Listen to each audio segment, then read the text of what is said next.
السلام علیکم ورحمۃ اللہ وبرکاتہ۔ دوستو میں ہوں آپ کے ساتھ آپ کا بھائی عمر خان۔ دوستو آپ نے دیکھا ہوگا 2-3 دن پہلے اسلام آباد میں کہ عورتوں نے مظاہرے کیے مختلف شہروں میں اور یہی کہا کہ ہمیں آزادی حاصل نہیں ہے، تم اپنا برتن خود دھو لو، ٹائر خود۔ میں بتانا چاہتا ہوں کہ حکومت سویا ہوا ہے، کیا یہ ملک اسلام کے نام پر بنا ہوا تھا؟ آپ عرب دنیا میں دیکھیں، آپ اسلامی دنیا میں دیکھیں، پاکستان کا مذاق اڑایا جا رہا ہے کہ یہ اسلامی ملک ہے۔ کیا یہاں پر عورتوں کو حقوق حاصل نہیں ہے؟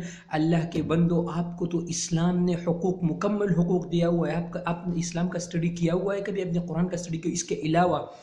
اس کے علاوہ حکومت سویا ہوا ہے۔ حکومت کو چاہے کہ آپ تو جماعت الدعوہ اور ان فلاح انسانیت ان جیسے تنظیموں پر ایک ہی سیکرٹ میں پابندی لگاتے ہیں، لیکن یہ نامنہاد این جی اوز جو پاکستان کو بدنام کرنا چاہتے ہیں پوری دنیا میں، پوری دنیا کو دکھانا چاہتے ہیں کہ آ جاؤ دیکھو پاکستان میں کسی کو بھی آزادی حاصل نہیں، عورتوں کو آزادی حاصل نہیں ہے۔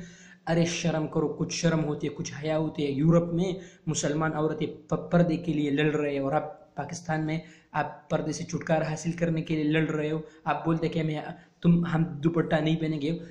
انشاءاللہ جب تک مدارس ہے، جب تک قرآن ہے، جب تک اسلام ہے، انشاءاللہ آپ کا یہ خواب کبھی پورا نہیں ہوگا۔ باقی دوستو آپ خود یہ ویڈیو تصویر کی شکل میں دیکھ کے آپ خود اندازہ کر لیجئے کہ کیا حکومت کو چاہیے کہ ان جیسے نامنہاد NGOs پر پابندی لگانے چاہیے کہ نہیں۔